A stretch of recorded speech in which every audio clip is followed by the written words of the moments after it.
Good evening everyone, welcome to MSD academy. I hope you all are doing good.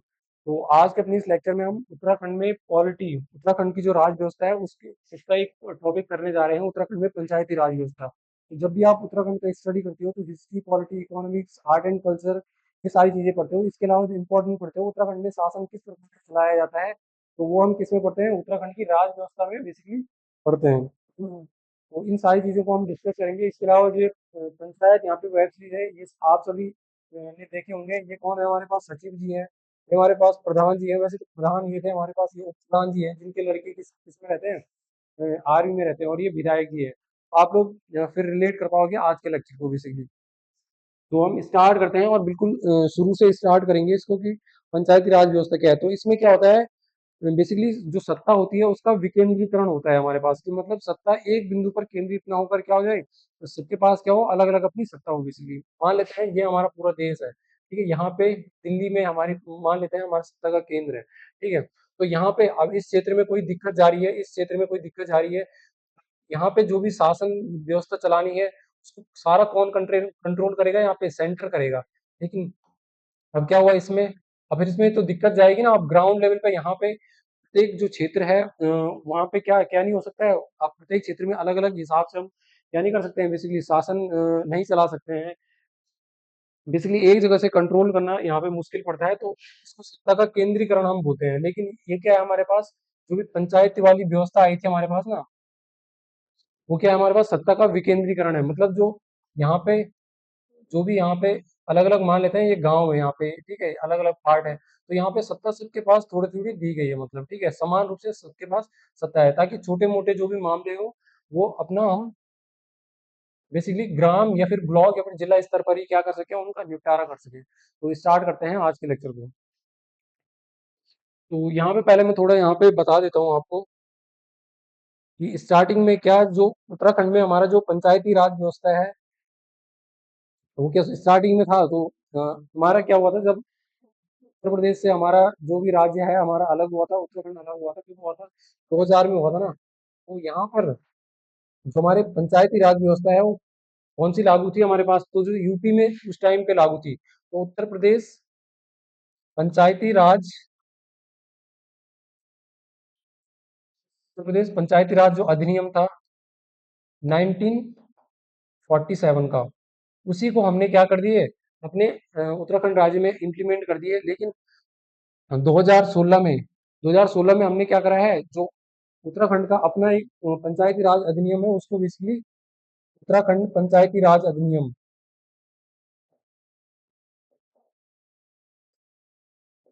2016 में इसको क्या करा गया है, लागू करा गया है 2016 में। और इसके अलावा इसमें संशोधन भी करा गया है। तो संशोधन यानी अमेंडमेंट कब करा गया है इसमें, तो 2019 में। इसमें मतलब कुछ नियमों में, इसमें पंचायत में किस प्रकार से शासन किया जाएगा, उस उनके कुछ नियमों में यहाँ पे चेंजेस करे हैं। और कब करे हैं, 2019 में यहाँ पे अमेंडमेंट भी इसमें करा गया है। तो ये तो हो गई बात।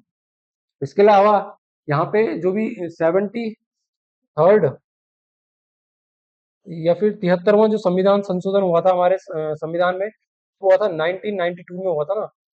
1992 में इसको 73वां जो संविधान संशोधन हुआ था, इसके द्वारा पंचायती राज अधिनियम को हमारे यहाँ जोड़ा गया था बेसिकली। तो 24 अप्रैल, मतलब आज 25 अप्रैल है, 24 अप्रैल जो कल का दिन था, उस दिन हमारे यहाँ पे क्या हुआ था, 1993। तो इस दिन पूरे देश में जो पंचायती राज अधिनियम था उसको बेसिकली इम्प्लीमेंट करा गया था, इसको लागू करा गया था। तो इसीलिए हम 24 अप्रैल को कौन सा डे मनाते हैं हम, पंचायती राज दिवस मनाते हैं, पंचायती राज दिवस। ठीक है, ये सारी बेसिक चीजें तो आप जानते होंगे आई होप। तो अब हम इसको स्टार्ट कर लेते हैं कि उत्तराखंड में हमारा जो भी पंचायत का सिस्टम है वो किस प्रकार से यहाँ पे है।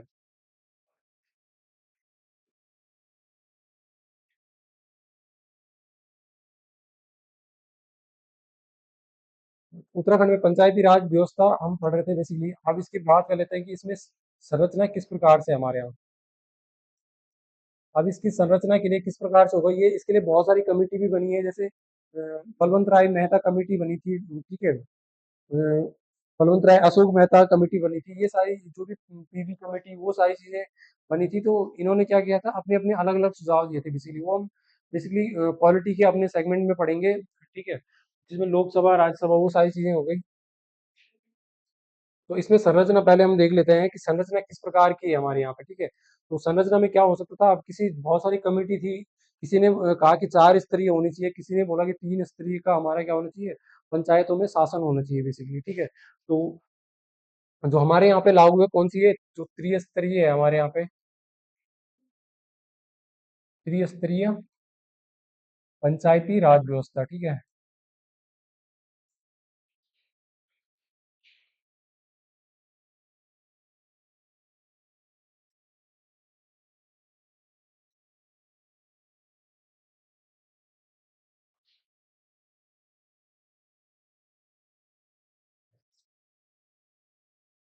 तो अब इसी में क्या हुआ था कि जो 73rd और 74th कॉन्स्टिट्यूशनल अमेंडमेंट हुआ था, उसमें 73rd में हमारे यहाँ पे भाग 9 था, जो उसमें यहाँ पे 73rd कॉन्स्टिट्यूशनल अमेंडमेंट हुआ था ना, इसमें भाग 9 में मतलब चैप्टर जो 9 है, भाग 9 में आर्टिकल 243 से 243 ओ तक पंचायती राज के बारे में बताया गया है यहाँ पे। असल में क्वालिटी में वैसे डिटेल में डिस्कस करेंगे। इसके अलावा जो यहाँ पे इसके बाद क्या हुआ था, जो 74 कॉन्स्टिट्यूशनल अमेंडमेंट हुआ था, वो नगर निकायों के लिए रिलेटेड था। मतलब नगर निगम किस प्रकार से होते हैं, इसके अलावा नगर पंचायत, ठीक है। तो वो सारी चीजों को हम पॉलिटी वाले सेगमेंट में पढ़ेंगे। तो आज हम बेसिकली ग्रामीण स्तर पर पढ़ रहे हैं। तो जो त्रिस्तरीय पंचायत के बारे में हम बेसिकली पढ़ रहे हैं, तो पंचायत में क्या क्या चीजें पहले शामिल होती है। त्रिस्तरीय का मतलब है इसमें 3 कोणों से इसके स्टेज रहते हैं बेसिकली। सबसे ऊपर जो इसमें रहता है, कौन सा रहता है, जिला पंचायत।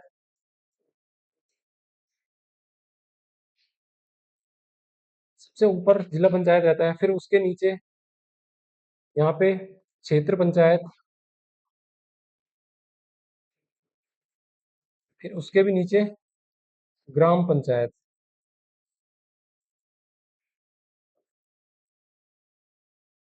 आज हम बेसिकली सबसे पहले मतलब सबसे छोटे लेवल पे हम किसका शासन चलाते हैं।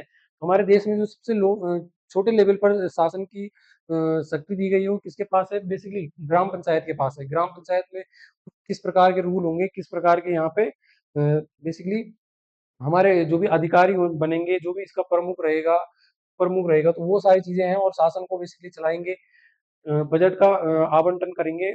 तो ग्राम लेवल पर ये करेंगे बेसिकली, ठीक है। तो ग्राम पंचायत हो गया, उससे थोड़ा ऊपर क्या हो गया, क्षेत्र पंचायत, उसके ऊपर क्या हो गया हमारे हमारे पास यहाँ पे, तो जिला पंचायत हो गया हमारे पास, ठीक है। अब बेसिकली ग्राम पंचायत के बारे में हम थोड़ा पढ़ लेते हैं पहले। सबसे पहले हम बात कर लेते हैं कि जो पंचायत के चुनाव हुए थे हमारे पास कब हुए थे। तो सबसे पहले जो चुनाव हुए थे उत्तराखंड में कब हुए थे, तो 14 फरवरी को हुए थे ना, 14 फरवरी 2002 को। तो 14 फरवरी 2002 को क्या हुए थे हमारे पास, प्रथम फर्स्ट जो विधानसभा के चुनाव थे, विधानसभा के इलेक्शन हुए थे। इसके अलावा जो फर्स्ट हमारे पास प्रथम पंचायतों के जो चुनाव हुए थे, वो कब हुए थे, तो 2003 में यहाँ पे हुए थे। इसके बाद अब 2003 में हो गया, अब 2003 के बाद अब अगले चुनाव कब होंगे, ऑब्वियसली मतलब 2008 में होंगे। इससे 5 साल बाद 2008 में, ठीक है। अब यहाँ पे मार्च 2008 में क्या हुआ था, मार्च 2008 में जो वुमन का जो भी महिलाओं का रिप्रेजेंटेशन था ना, उसको क्या करा गया था, 33% से बढ़ाकर कितना कर दिया था। ये किसी हाल ही में किसी एग्जाम में भी आया था, ठीक है। इंपॉर्टेंट है, 33% से बढ़ाकर 50% यहाँ पे कर दिया गया था। कि जितनी भी यहाँ पे बेसिकली पंचायतों में जो सीटें रिजर्व करी गई थी, तो महिलाओं के लिए 33% पहले थी। उसके बाद 2008 में 50% यहाँ पे सीटें रिजर्व हो गई है, ठीक है। और किसके टाइम पे हुआ था, तो ये आई थिंक आया था, तो भुवन चंद्र खंडूरी थे यहाँ पे सीएम, उनके टाइम पे ये हुआ था। तो ये तो हो गई बेसिक सी बातें। अब हम इसमें पहले ग्राम पंचायत को हम थोड़ा देख लेते हैं, ठीक है। ग्राम पंचायत को देख लेते हैं अलग से।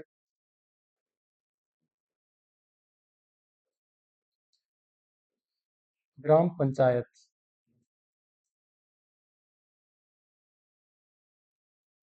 ग्राम पंचायत का पहले हम देख लेते हैं कि सबसे पहले ग्राम पंचायत बनाने के लिए क्या क्या चीजें इंपॉर्टेंट होनी चाहिए हमारे पास, ठीक है। तो ग्राम पंचायत के लिए क्या क्या चीजें इंपॉर्टेंट होनी चाहिए हमारे पास।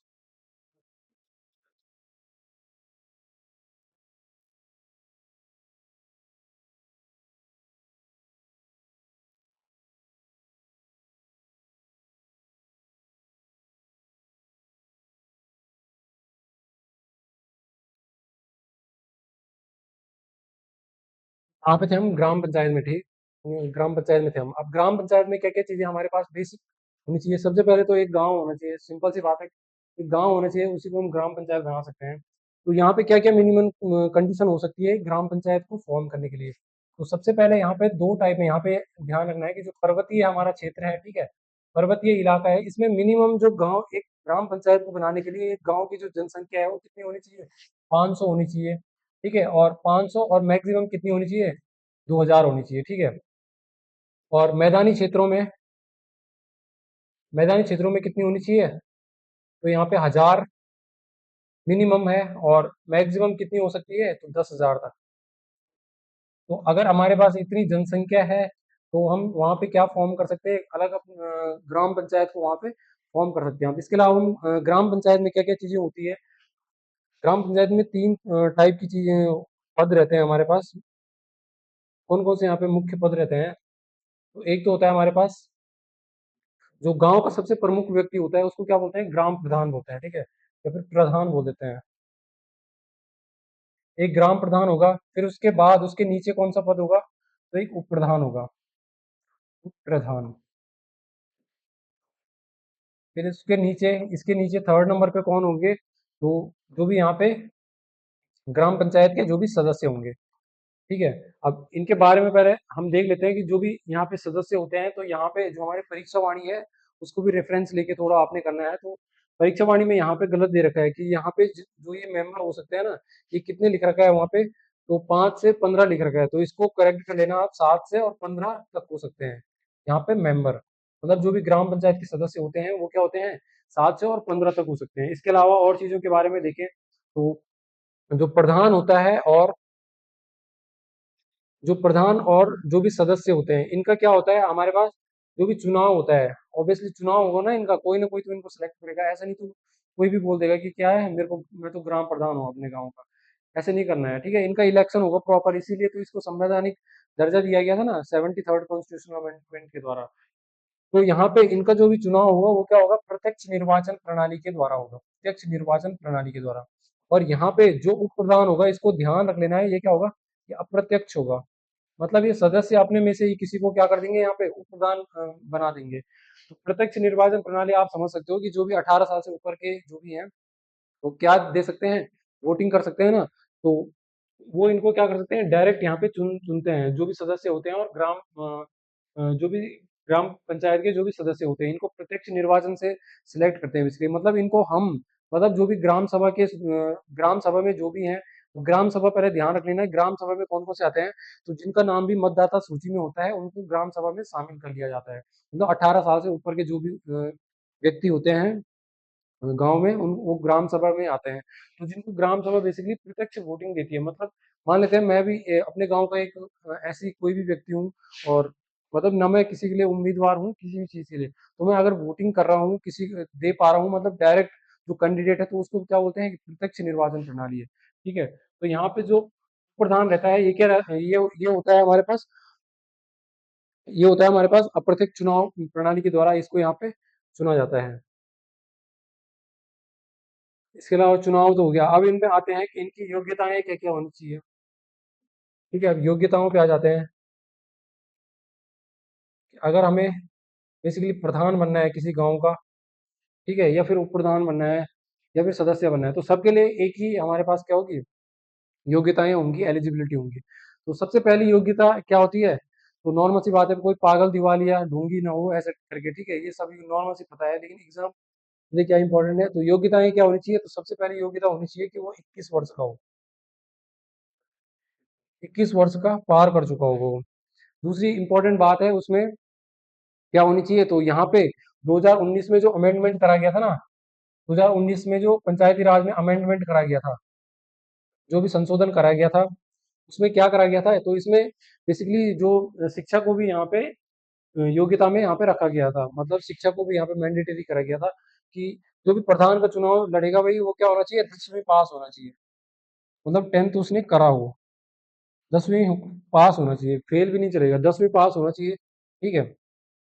और ये वो किसके लिए है? ये ओबीसी और जनरल के लिए है। यहाँ पे भी, यहाँ पे ये ओबीसी और जनरल में अगर कोई है वो 10वीं पास अगर है तो वो क्या कर सकता है, सदस्य के लिए भी चुनाव लड़ सकता है, प्रधान भी के लिए भी बेसिकली चुनाव लड़ सकता है। इसके अलावा अगर कोई महिला है, महिला सीट है वहां पे, तो अगर महिला है, वुमेन है, या फिर कोई एससी है, या फिर एसटी जनजाति से संबंध रखता हो, तो उसके लिए क्या क्वालिफिकेशन रखी गई है, तो उसके लिए बस 8वीं पास हो जाए, तो वही बहुत है। 8वीं पास, तो ये योग्यता में आ गया हमारे पास। ठीक है, प्रधान प्रधान उपप्रधान या फिर सदस्य हो, उनके लिए क्या होनी चाहिए, जो मिनिमम क्या होनी चाहिए, योग्यता होनी चाहिए उनके पास। इसके अलावा भी है कि जो भी प्रधान का उम्मीदवार होगा, उसका अब घर में अपना क्या होना चाहिए, शौचालय होने चाहिए बेसिकली। तो ये तो सारी ऐसी चीजें हैं। ठीक है, कुछ भी चीज बनना है तो उसका अपना एक घर में शौचालय होना चाहिए। इसके लिए इसके अलावा दो से ज्यादा बच्चे ना हो उसके। ठीक है, लेकिन इसमें भी दो से ज्यादा बच्चे ना हो, तो वैसे इंपॉर्टेंट नहीं है एग्जाम के हिसाब से, दो से ज्यादा बच्चे ना हो। ठीक है, दो से ज्यादा बच्चे पैदा कर नहीं कर रखे हुए, दो से ज्यादा बच्चे ना हो।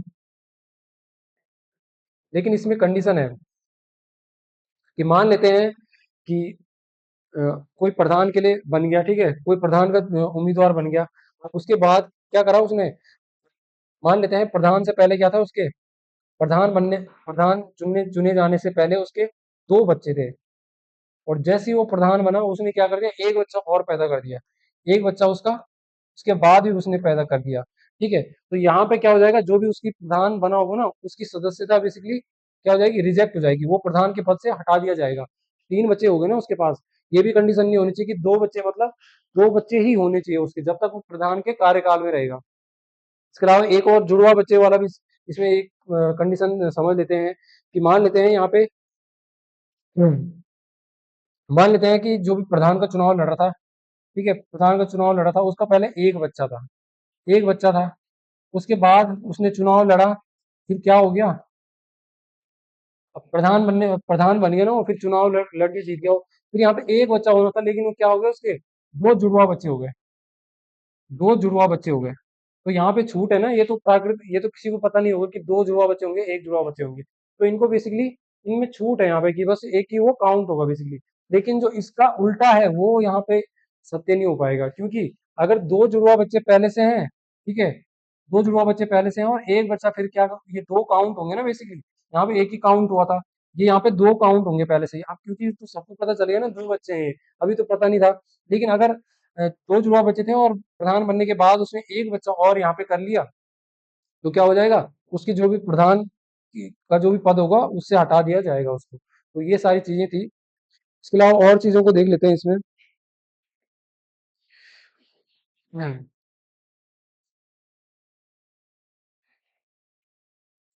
ग्राम प्रधान के बारे में पढ़ रहे थे ना हम, बेसिकली ग्राम पंचायत के बारे में ना। तो योग्यता, ये सारी चीजें तो हो गई।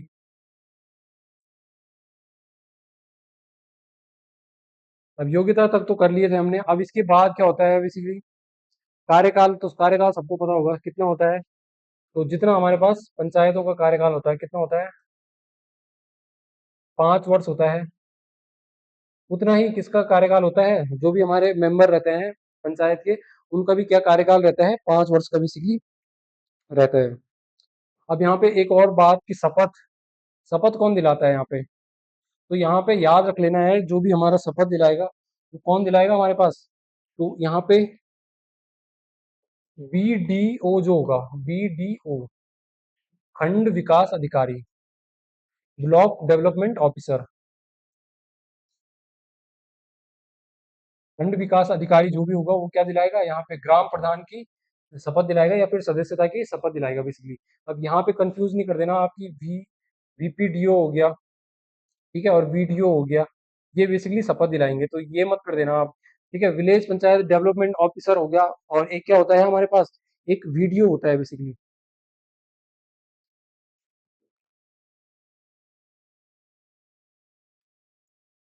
तो वीडियो जो रहता है बेसिकली, विलेज डेवलपमेंट ऑफिसर, ये तो लगभग 5 गांव इसके अंडर अंडर में आते हैं, ये 5 गांव के विकास का कार्य बेसिकली देखता है।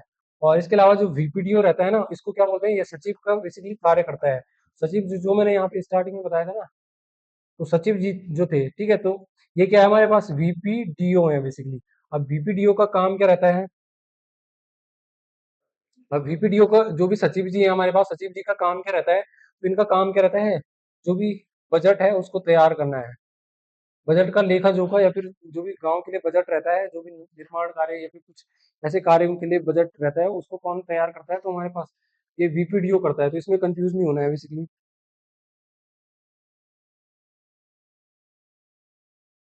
अब इसमें देख लेते हैं हम, जो बैठक रहती है इनकी, बैठक किस प्रकार से होगी। एक ग्राम पंचायत हम पढ़ रहे थे ना। तो ग्राम पंचायत में जो बैठक रहती है,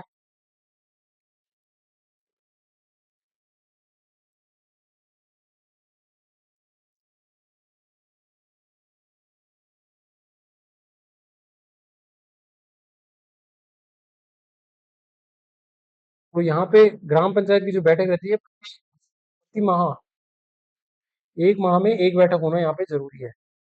एक बैठक। इसके अलावा भी जो चार बैठक रहती है वो भी इंपॉर्टेंट रहती है। चार अन्य जो बैठक रहती है, तो चार कौन कौन सी बैठक रहती है? एक 26 जनवरी के दिन, ठीक है। एक 15 अगस्त के दिन, स्वतंत्रता दिवस के दिन। एक यहाँ पे लिख देता हूँ, 26 जनवरी हो गया, गणतंत्र दिवस। एक 15 अगस्त हो गया। इस दिन भी बैठक होनी आवश्यक है। इसके अलावा 2 अक्टूबर गांधी जयंती के दिन में, और 1 मई के दिन में। 1 मई को क्या रहता है? 1 मई को यहाँ पे मजदूर दिवस। तो इन 4 दिनों में क्या होनी चाहिए? बैठक। निश्चित रूप से यहाँ पे बैठक होनी चाहिए बेसिकली। और क्या रूल है इसमें कि जो भी हमारे पास जो भी बैठकें होंगी, उनके पास, जो भी बैठकें होंगी उनके पास क्या क्या नहीं होना चाहिए? जो भी बैठक होंगी उनमें 2 मन से ज्यादा गैप नहीं होना चाहिए, ठीक है। तो ये सारी चीजें हो गई। इसके अलावा ग्राम प्रधान बन गया, उसको शपथ दिला दी। अब अगर उसको क्या हो गया, अगर उसने क्या कर दिया, मान लेते हैं अब उसने 5 साल से पहले, हम उसको क्या करना चाह रहे हैं? हटाना चाह रहे हैं बेसिकली। तो हमें क्या करना पड़ेगा यहाँ पे? तो हमें, मतलब हमने उसको विश्वास से चुने थे ना, लेकिन अब क्या हो गया, उसके प्रति हमारे अंदर अविश्वास का भाव पैदा हो गया, हम उसको हटाना चाह रहे हैं। तो हटाने का क्या प्रोसेस रहेगा यहाँ पे? तो अगर मान लेते हैं वो खुद से ही अपना जो प्रधान का पद है वो त्यागना चाह रहा है, तो त्याग पत्र किसको देगा वो? सीधे सीधे, तो त्याग पत्र किसको देगा वो?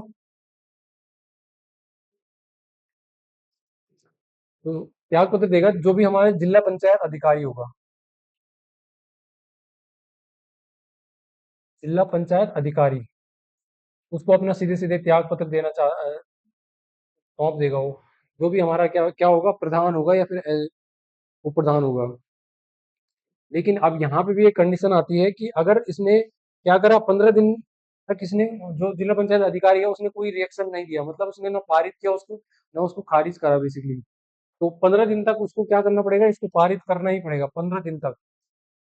अगर 15 दिन तक कोई भी रिएक्शन नहीं देता है वो, तो उसके बाद क्या माना जाएगा? ये पारित माना जाएगा बेसिकली। और जो भी है उसका त्याग पत्र है वो स्वीकृत माना जाएगा, और वह उसको अपने वहां पद से फिर हटा भी दिया जाएगा। तो इस टाइप से त्याग पत्र दे सकता है। इसके अलावा अविश्वास प्रस्ताव, अगर मान लेते हैं कि जो हमारा हमने जो चुने थे ना, तो उसमें हमारा क्या हो गया बेसिकली? विश्वास प्रस्ताव हमारा हो गया बेसिकली। हमें उसके ऊपर क्या नहीं रहा फिर? भरोसा नहीं रहा। तो अविश्वास प्रस्ताव की यहाँ पे क्या कंडीशन है? अविश्वास, मान लेते हैं हमारा क्या हो गया, उस ग्राम प्रधान से अविश्वास हो गया, विश्वास उठ गया। तो तब क्या कंडीशन है हमारे पास? तब हमारे पास जो भी 1/4 मेंबर, जो भी सदस्य रहेंगे उनका 1/4 लोगों के द्वारा। अब सदस्य कितने होते हैं हमारे ग्राम पंचायत में? कितने सदस्य होते हैं? तो 7 से 15 हो सकते हैं ना। अब वो जनसंख्या के में डिपेंड करता है। अगर जनसंख्या कम होगी तो 7 होगी, थोड़ा ज्यादा होगी तो 8 होगी, तो इस प्रकार से मैक्सिमम 15 तक हो सकती है। तो मान लेते हैं हमारे पास यहाँ पे 15 ही क्या है, सदस्य हैं हमारे पास। किसी ग्राम पंचायत में हमारे पास 15 सदस्य हैं, 15 मेंबर है। तो यहाँ पे अविश्वास प्रस्ताव जो है, सबसे पहले इन लोगों के द्वारा क्या होना चाहिए? जो बेसिकली 15 सदस्य है ना इनके, तो 15 का जो टोटल सदस्य है ना, 15 का 1/4 सदस्यों के द्वारा सबसे पहले इसमें साइन होगा। 1/4, और टोटल सदस्य कितने हमारे? 15 है। तो लगभग अप्रोक्स इसको 16 ही मान लो। तो लगभग चार यहाँ पे, 4 3 12, वैसे तो 3 आ रहा है पर 3 पॉइंट कुछ आ रहा है, तो लगभग 4 सदस्य। 4 सदस्य जब क्या करेंगे बेसिकली इस पे साइन करेंगे कि हमारा अगर विश्वास उठ गया है उससे, तो क्या होगा, 4 जो सदस्य हैं, मतलब अविश्वास तो किसी भी हो सकता है ना, लेकिन जब मेजोरिटी लोगों का क्या होगा, अविश्वास होगा, मेजोरिटी लोगों का ही नहीं, तो इनके सदस्य हैं, अब इनको भी साइन करने पड़ेंगे इसमें। 4 सदस्य अगर साइन करेंगे तभी वैलिड माना जाएगा अविश्वास प्रस्ताव, ठीक है। तो अब 4 सदस्य मान लेते हैं इसमें साइन भी कर दिए। अब क्या होगा बेसिकली, अब क्या होगा, अब एक बैठक की जाएगी बेसिकली, ठीक है। अब एक बैठक करी जाएगी। अब बैठक में क्या होगा, जो भी हमारे टोटल ग्राम सभा में जितने भी मेंबर हैं, उनके द्वारा क्या करा जाएगा, यहाँ पे वोटिंग करी जाएगी ना। तो यहाँ पे वोटिंग होगी किसके लिए, कि इसको रखा जाना चाहिए या नहीं रखा जाना चाहिए अविश्वास प्रस्ताव में, ठीक है। तो लगभग अगर आधे सदस्य से ज्यादा,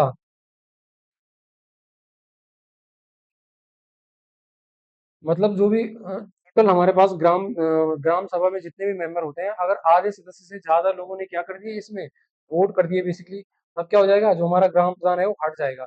लेकिन ये कंडीशन याद रख लेनी है, जो आधा सदस्य होने चाहिए ना, वो किसके लिए होने चाहिए, तो ये प्रधान के लिए होने चाहिए, ग्राम प्रधान के लिए। ग्राम प्रधान के खिलाफ अगर क्या है, अविश्वास प्रस्ताव आया है, लेकिन अगर यहाँ पे ग्राम प्रधान की जगह पे क्या होगा, ग्राम प्रधान होगा, तो उसके लिए अलग कंडीशन है फिर। तो कम से कम आधा सदस्यों का साइन होना चाहिए, ठीक है। और इसमें 2/3 सदस्यों का यहाँ पे, मतलब विशेष प्रस्ताव है ये, जो भी 2/3 सदस्य होंगे उनका साइन होना चाहिए इस पे, जो भी इन्होंने प्रस्ताव पारित करा है इसको हटाने के संबंध में। तो लगभग 2/3 सदस्यों का क्या होना चाहिए इसमें, साइन होना चाहिए, तब जाके किसको हटा देंगे यहाँ पे, बेसिकली ग्राम के उप प्रधान को हटा देंगे। तो ये सारी कंडीशन थी, हमने डिस्कस कर ली है इसमें।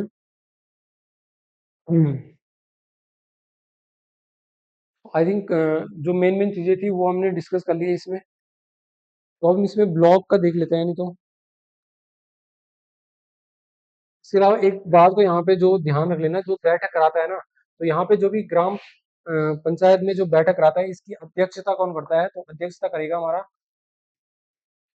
जो वीपीडीओ होगा, हमारा वीपीडीओ, ठीक है, विलेज पंचायत डेवलपमेंट जो ऑफिसर होगा, वो क्या कराएगा, हमारा अध्यक्षता कराएगा। और जो इनको शपथ दिलाता था उसकी भी याद रख लेना, जो भी इन मेंबर को शपथ दिलाता है, ग्राम प्रधान हो गया, उप प्रधान हो गया, इन सारे को शपथ कौन दिलाता है, तो जो हमारा बीडीओ होता है, ब्लॉक डेवलपमेंट ऑफिसर हो गया, खंड विकास अधिकारी, ये इनको शपथ दिलाता है। लेकिन जो यहाँ पे अविश्वास प्रस्ताव वाली जो कंडीशन रहती है, इसमें जो अध्यक्षता करता है कौन करता है, ईपीडीओ करता है, जो सचिव रहता है, ठीक है, जिसका काम बजट तैयार करने का रहता है। तो ये वीपीडीओ इसकी अध्यक्ष करता है बेसिकली। अब हम इसमें नेक्स्ट थोड़ा ब्लॉक पंचायत को भी इसमें देख लेते हैं, ब्लॉक या फिर क्षेत्र पंचायत को भी इसमें थोड़ा देख लेते हैं, अगर टाइम बचता है तो। ठीक है, अब क्षेत्र पंचायत पे आ जाते हैं,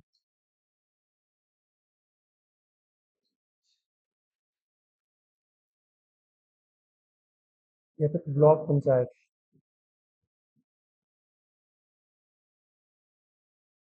अब हमने 3 टाइप के पढ़े थे ना, स्थानीय सुशासन में हम पढ़ रहे थे, स्थानीय सुशासन में पंचायतों का पढ़ रहे थे हम बेसिकली। पंचायतों में अब क्या चीज़ों के बारे में हमने पढ़ा था, तो सबसे पहले ग्राम पंचायत के बारे में पढ़ा था, फिर सेकंड नंबर पे क्या आता है, हमारा क्षेत्र पंचायत बेसिकली आता है। तो अब इसमें बेसिकली जो क्षेत्र पंचायत है बेसिकली, अब पहले ग्राम पंचायत पढ़ा था, फिर क्षेत्र पंचायत, इससे थोड़ी बड़ी जो संस्था रहती है वो क्या रहती है, हमारे पास क्षेत्र पंचायत रहती है बेसिकली। अब क्षेत्र पंचायत में देखें तो यहाँ पे क्षेत्र पंचायत बनाने के लिए क्या क्या हमारे पास नॉर्मल सी जो कंडीशन होनी चाहिए बेसिकली। तो सबसे पहली बात तो यहाँ पे तो पर्वतीय क्षेत्रों में, पर्वतीय क्षेत्रों में जो 25,000 की यहाँ पे क्या होनी चाहिए, जनसंख्या होनी चाहिए, ठीक है, और 25,000 जनसंख्या होनी चाहिए। और मैदानी क्षेत्रों में यहाँ पे, मैदानी क्षेत्रों में 50,000 की जनसंख्या होनी चाहिए, ठीक है। तब जाके वहां पे क्या कर सकते हैं हम, जैसे क्षेत्र पंचायत को वहां पे हम फॉर्म कर सकते हैं। और ये कब करा, ये 2016 में यहाँ पे जो अमेंडमेंट हुआ था ना बेसिकली, जो पंचायत में अमेंडमेंट हुआ था, तो उसमें ये प्रावधान कराया गया है कि 25,000 होंगे, इसमें कितने मेंबर हो सकते हैं। अब हमने ग्राम पंचायत में पढ़े थे ना, 500 और कितने हो सकते हैं बेसिकली, यहाँ पे 500 और 2,000 के बीच में हो सकते हैं पर्वतीय में, ठीक है। और मैदानी क्षेत्रों में 1000 से और 10,000 के बीच में जनसंख्या हो सकती है, वहाँ पे हम ग्राम पंचायत बना सकते हैं। तो इसी हिसाब से यहाँ पे भी, लेकिन मेंबर अलग थे ना वहाँ पे, जो भी सदस्य थे, जो प्रमुख थे वहाँ पे, तो यहाँ पे मेंबर हो सकते हैं 20 से, और यहाँ पे 40 मेंबर हो सकते हैं, ठीक है, पर्वतीय में। और यहाँ पे भी मैदानी में भी 20 से, और मैक्सिमम कितने मेंबर हो सकते हैं, जो प्रमुख रहते हैं ना इसके, सदस्य रहते हैं क्षेत्र पंचायत के, 20 से और 40 मेंबर इसमें भी हो सकते हैं। तो जिस हिसाब से जनसंख्या होगी, उस हिसाब से यहाँ पे मिनिमम 20 हो सकती है, और मैक्सिमम कितनी हो सकती है, तो 40 हो सकती है। अब इसके थोड़ा इसमें देख लेते हैं हम कि इसमें क्या क्या चीजें रहती है। सबसे पहले इसमें रहता है एक प्रमुख रहता है, जो इसका हेड रहता है ना, तो उसमें ग्राम पंचायत के हेड को क्या बोला था हमने, ग्राम प्रधान बोला था, तो इसको हम क्या बोल देते हैं, प्रमुख बोल देते हैं, ठीक है। जो इसका क्षेत्र पंचायत, ब्लॉक पंचायत का क्या रहता है, हेड रहता है, इसको प्रमुख बोल देते हैं या फिर अध्यक्ष बोल देते हैं। इसके बाद इससे छोटा क्या होगा, ज्येष्ठ, बेसिकली ज्येष्ठ प्रमुख इसको बोल देते हैं। और इसके बाद इससे थोड़ा छोटा क्या होगा, कनिष्ठ प्रमुख होगा।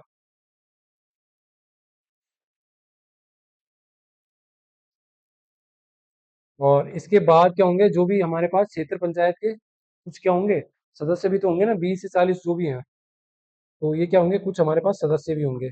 20 से और 40 के बीच में जितने भी, जिस हिसाब से जनसंख्या होगी उस हिसाब से यहाँ पे सदस्य हो सकते हैं। इसके अलावा एक बात को ध्यान रख लेना है कि जो क्षेत्र पंचायत है हमारा, यहाँ पे जो ये तीनों पद होंगे हमारे पास, ये क्या होंगे, तो इनको हम चुन नहीं सकते हैं। बेसिकली ये क्या होंगे, अप्रत्यक्ष इनका चुनाव होगा। अप्रत्यक्ष मतलब डायरेक्टली हम इनको चुन नहीं सकते हैं। अप्रत्यक्ष चुनाव मतलब चुनाव तो होगा इनका, लेकिन हम इनको चुन नहीं सकते हैं। हम पहले क्या करेंगे, सदस्यों को चुनेंगे, तो सदस्यों को क्या होंगे, प्रत्यक्ष रूप से हम चुन सकते हैं, ठीक है, प्रत्यक्ष चुनाव यहाँ पे हो सकता है, ठीक है। लेकिन जो इसके जो और मेंबर रहते हैं, प्रमुख या फिर अध्यक्ष या फिर ज्येष्ठ प्रमुख हो गया, इनको हम अप्रत्यक्ष चुनाव से बेसिकली चुन सकते हैं यहाँ पे, ठीक है। तो अप्रत्यक्ष मतलब पहले हम इनको चुनेंगे ना, जो मेंबर होंगे इसके, अब इन्हीं मेंबर में से अब ये डिसाइड करेंगे कि किसको हमने कनिष्ठ उप प्रमुख बनाना है, किसको ज्येष्ठ उप प्रमुख बनाना है, किसको प्रमुख बनाना है या फिर अध्यक्ष बनाना है। तो इन्हीं में आपस में क्या होगा, चुनाव होगा। मतलब चुनाव तो होगा, लेकिन क्या होगा, अप्रत्यक्ष होगा, क्योंकि हम जो 18 साल के नॉर्मल लोग हैं, 18 साल से ऊपर के, ठीक है, 18 साल के तो नहीं होंगे हम, तो इससे ऊपर के जो भी मेंबर रहेंगे वो क्या कर पाएंगे, इनको 18 साल से ऊपर के जो भी व्यक्ति होंगे, वो इनको चुनेंगे पहले, ठीक है, सदस्यों को, और फिर ये इनको अप्रत्यक्ष चुनाव के माध्यम से यहाँ पे चुनेंगे। तो ये सारी चीजें हो गई।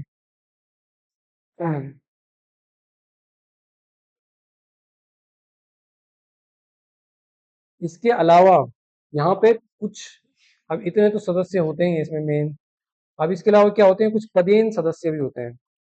अब पदेन सदस्य क्या होते हैं, आप बोलोगे कि पदेन सदस्य क्या हो गया, ठीक है। अब पद, ये तो नॉर्मल सदस्य हो गए ना इसके, मतलब ये जरूरी है कि इनको मतलब क्या करना पड़ेगा, प्रतिवाद करना ही करना पड़ेगा, जो भी इनकी बैठकें होंगी संचालित होंगी, ठीक है। लेकिन जो पदेन सदस्य होते हैं, ये ज्यादा इसमें कार्यवाही तो नहीं कर सकते हैं, लेकिन बेसिकली ज्यादा इन पे टाइम भी नहीं रहता उतना कि ये अब इनकी बैठकों में भाग ले बेसिकली, ठीक है। तो अब ये बेसिकली पदेन सदस्य वो होते हैं जिनको राइट होता है, मतलब अगर कोई बेसिकली वोटिंग हो रही है, किसी बैठक में वोटिंग हो रही है, तो मत देने का बेसिकली उनको अधिकार होता है, और मतलब जो भी इनकी बैठक होती है उसमें बेसिकली शामिल होने का इनको क्या होता है, अधिकार होता है। तो पदेन अध्यक्ष कौन कौन से रहते हैं इसके, तो पदेन सभी जो ग्राम, अब इसमें बहुत सारे गांव भी तो आएंगे ना, क्षेत्र पंचायत तो बड़ी यहाँ पे थोड़ा वो हो गया ना हमारे पास, तो यहाँ पे पदेन सदस्य में कौन कौन से इसके पदेन सदस्य रहते हैं, तो सभी ग्राम, जितने भी उस क्षेत्र के अंदर क्या आ रहे हैं, ग्राम आ रहे हैं, तो सभी ग्राम प्रधान, सभी ग्राम प्रधान हो गया, ठीक है। इसके अलावा मान लेते हैं कि वहां पे कोई जो है विधान, जो हमारे पास विधानसभा है ना, उसमें भी अगर कोई मेंबर है, तो विधानसभा के सदस्य, मान लेते हैं उस क्षेत्र से क्या है, कोई विधानसभा का भी सदस्य है हमारे पास। तो राज्य में होता है ना विधानसभा, और जो देश में होता है वो क्या होता है, लोकसभा राज्यसभा होता है। वैसे विधान परिषद भी रहता है, लेकिन हमारे इसमें उत्तराखंड में केवल क्या है, विधानसभा है, और उसके बाद सीधे राज्यपाल है।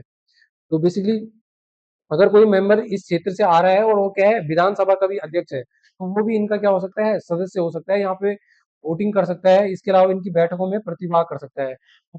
इसके तो कौन हो गया हमारे पास, जो भी इलेक्टेड क्या होंगे,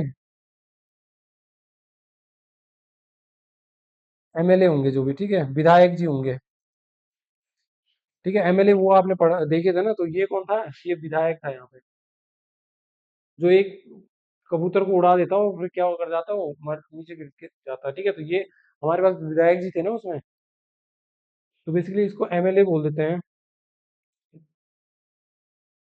तो लोकसभा में अगर कोई रिप्रेजेंटेटिव है तो वो क्या होता है, क्षेत्र पंचायत में भी उनकी बैठक रहती है, उनमें क्या रहता है, उनमें पदेन अध्यक्ष बेसिकली सदस्य रहता है। इसके अलावा इलेक्टेड, मान लेते हैं कि वैसे तो विधान परिषद भी होता है, लेकिन यहाँ पे तो विधान परिषद है नहीं, मान लेते हैं कि लोकसभा में भी है, ये विधान परिषद में है यहाँ पे, ठीक है, विधान परिषद में। तो लोकसभा का भी कोई मेंबर मेंबर है, मान लेते हैं लोकसभा में भी कोई मेंबर है हमारे क्षेत्र से, तो इलेक्टेड मेंबर ऑफ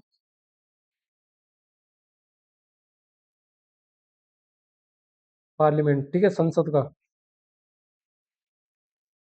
वो लोकसभा हो, ठीक है, लोकसभा का भी हो सकता है या फिर राज्यसभा का भी हो सकता है, अलग अलग लिख लो इनको, या फिर ठीक है, लोकसभा के लिए लिख लो और प्लस राज्यसभा यहीं पे लिख लो, ठीक है।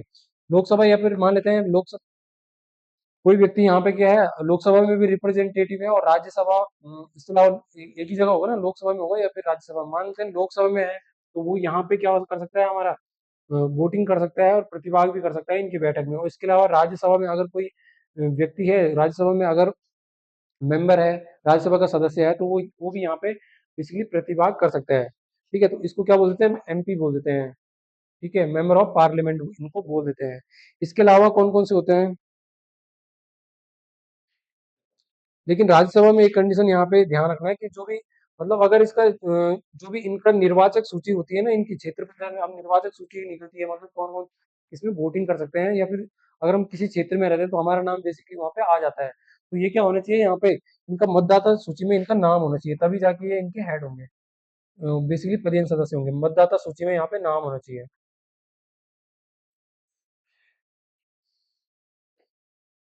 ठीक है, इसके अलावा एक आमंत्रित यहाँ पे सदस्य रहता है। अब आमंत्रित, अब आप बोलोगे कि आमंत्रित क्या सदस्य क्या हो गया, आमंत्रित सदस्य, ठीक है।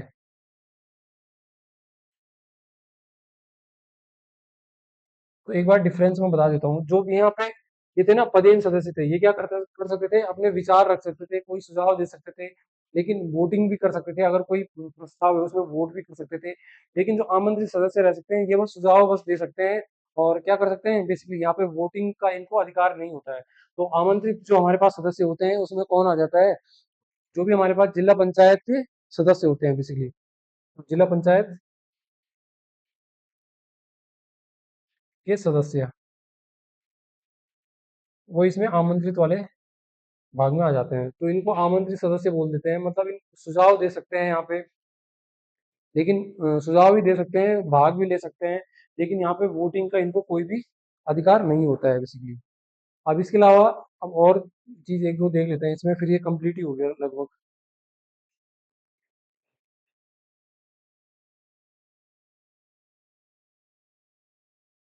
तो इसके अलावा भी एक दो चीज है कि जो मतलब शपथ दिला, बेसिकली शपथ कौन दिलाता है, जो भी क्षेत्र पंचायत के सदस्य रहते हैं, तो शपथ कौन दिलाता है इनको, तो ध्यान रख लेना है, इनको शपथ जो दिलाएगा कौन दिलाएगा, एसडीएम दिलाएगा, ठीक है, एसडीएम शपथ दिलाएगा इनको जब भी ये बेसिकली अपना पद ग्रहण करेंगे। इसके अलावा शपथ अगर कोई त्याग पत्र देना चाह रहा है खुद से, कोई जो भी क्षेत्र पंचायत का सदस्य है वो त्याग पत्र देना चाह रहा है, या फिर अविश्वास प्रस्ताव के द्वारा किसी को हटा दिए, तो बेसिकली वो किसको अपना त्याग पत्र देगा, तो यहाँ पे त्याग पत्र के लिए ध्यान दे लेना है कि त्याग पत्र किसको देगा, तो जो भी हमारा डीएम होगा, जिला का मजिस्ट्रेट होगा, तो जिला मजिस्ट्रेट, जिला मजिस्ट्रेट को क्या देगा अपना, बेसिकली त्याग पत्र यहाँ पे दे देगा।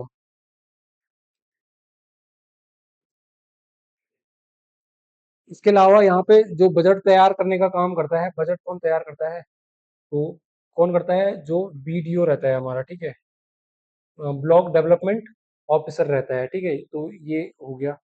और इसके बाद यहाँ पे अविश्वास प्रस्ताव वाला थोड़ा हम देख लेते हैं,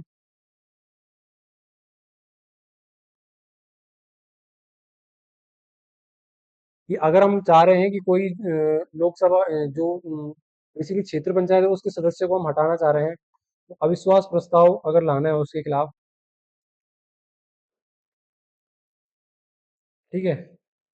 पहले तो क्या होना चाहिए, मिनिमम कंडीशन हम क्या होनी चाहिए, 20 से 40 मेंबर होते हैं ना यहाँ पे, 20 से 40 मेंबर होते हैं। मान लेते हैं कि यहाँ पे एक जगह पे क्या है, 30 ही मेंबर है किसी क्षेत्र पंचायत में, 30 मेंबर्स हैं, ठीक है, क्षेत्र पंचायत के सदस्य 30 मेंबर है। तो सबसे पहले जो भी सदस्य होते हैं, ठीक है, क्षेत्र पंचायत के जो भी सदस्य होते हैं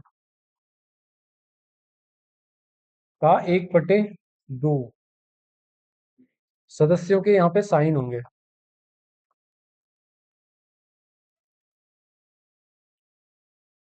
तो मान लेते हैं यहाँ पे 30 सदस्य थे ना किसी इसमें, तो 1/2 सदस्यों का पहले क्या होना चाहिए, साइन होना चाहिए। मतलब 15 जो भी सदस्य होंगे हमारे पास, 15 व्यक्तियों द्वारा यहाँ पे पहले साइन होगा उस प्रस्ताव पे, तभी जाके वो अविश्वास प्रस्ताव बेसिकली माना जाएगा यहाँ पे।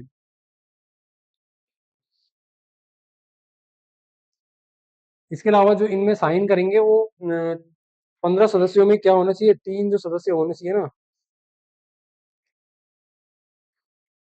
3 सदस्य ऐसे होंगे जो क्या करेंगे, इस प्रस्ताव को सीडीओ के पास ले जाएंगे, जो चीफ डेवलपमेंट ऑफिसर होगा, मुख्य विकास अधिकारी होगा, ठीक है, मुख्य विकास अधिकारी के पास क्या ले जाएंगे, आगे ले जाएंगे, ठीक है।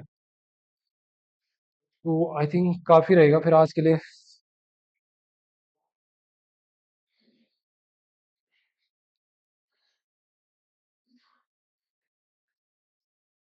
तो ये सारी चीजें हो गई, और जो इसमें बेसिकली इसकी अविश्वास प्रस्ताव ये वाले अगर ये 3 सदस्यों ने यहाँ पे मुख्य विकास अधिकारी के पास भी ले गए, तो यहाँ पे फिर एक क्या करेगा, मुख्य विकास अधिकारी एक बैठक यहाँ पे कराएगा। बैठक क्या करानी पड़ेगी उसको, तुरंत ही करानी पड़ेगी, ठीक है, 1 महीने के अंदर अंदर, मतलब यहाँ पे बैठक होगी। और जो बैठक होगी उसकी अध्यक्षता कौन करेगा, तो यहाँ पे एसडीएम उसकी बेसिकली अध्यक्षता करता है, ठीक है।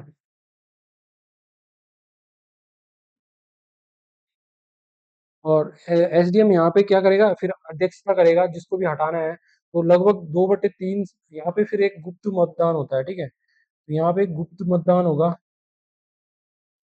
और लगभग जो टोटल मेंबर है उनको 2/3 सदस्यों के क्या होने चाहिए, इसमें साइन होने चाहिए, तब जाके जो अविश्वास प्रस्ताव है वो क्या होगा, स्वीकृत माना जाएगा। तो ये सारी चीजें थी। अविश्वास प्रस्ताव मतलब अगर कोई क्षेत्र पंचायत का मेंबर है वो हटना चाह रहा है, खुद से हटना चाह रहा है, तो सीधे डीएम को पास क्या दे दे, अपना इस्तीफा सौंप सकता है। इसके अलावा अगर मान लेते हैं हमने किसी को चुने हैं, फिर उसने कुछ गलत काम कर दिए, ठीक है, हम उसको फिर हटाना चाह रहे हैं, या फिर हमारा उससे विश्वास नहीं रहा उतना जितना चुनाव चुनते टाइम था, तो हम उसको हटा सकते हैं। तो ये प्रोसेस है पूरा। सबसे पहले क्या करेगा क्षेत्र पंचायत, अ, सबसे पहले जो आधे सदस्य हैं उनके क्या होने चाहिए, उसमें साइन होने चाहिए। मतलब ऐसी तो कोई फालतू नहीं बोल रहा किसी को हटाने की बात। मतलब जो टोटल सदस्य होंगे, मान लेते हैं 30 मेंबर है, ठीक है, ये फिक्स तो नहीं है ना वैसे, 20 से 40 कितने भी हो सकते हैं।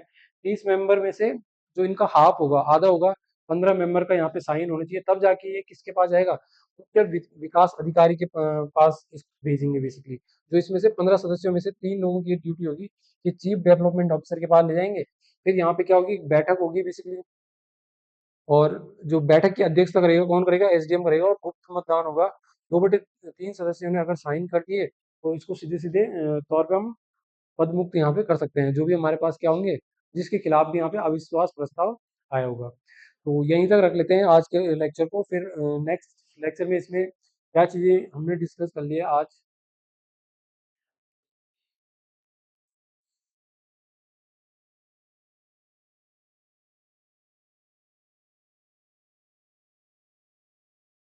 तो यहाँ पे जिला पंचायत को हम, अब यही बच गया ना बस, सबसे छोटी इकाई कौन सी थी, ग्राम पंचायती शासन की सबसे छोटी इकाई, फिर उसके बाद क्षेत्र पंचायत है, उसके बाद जिला पंचायत है। फिर जिला पंचायत को हम अपने नेक्स्ट किसी लेक्चर में डिस्कस करेंगे। तो मिलते हैं हम अपने नेक्स्ट लेक्चर में, तब तक के लिए धन्यवाद।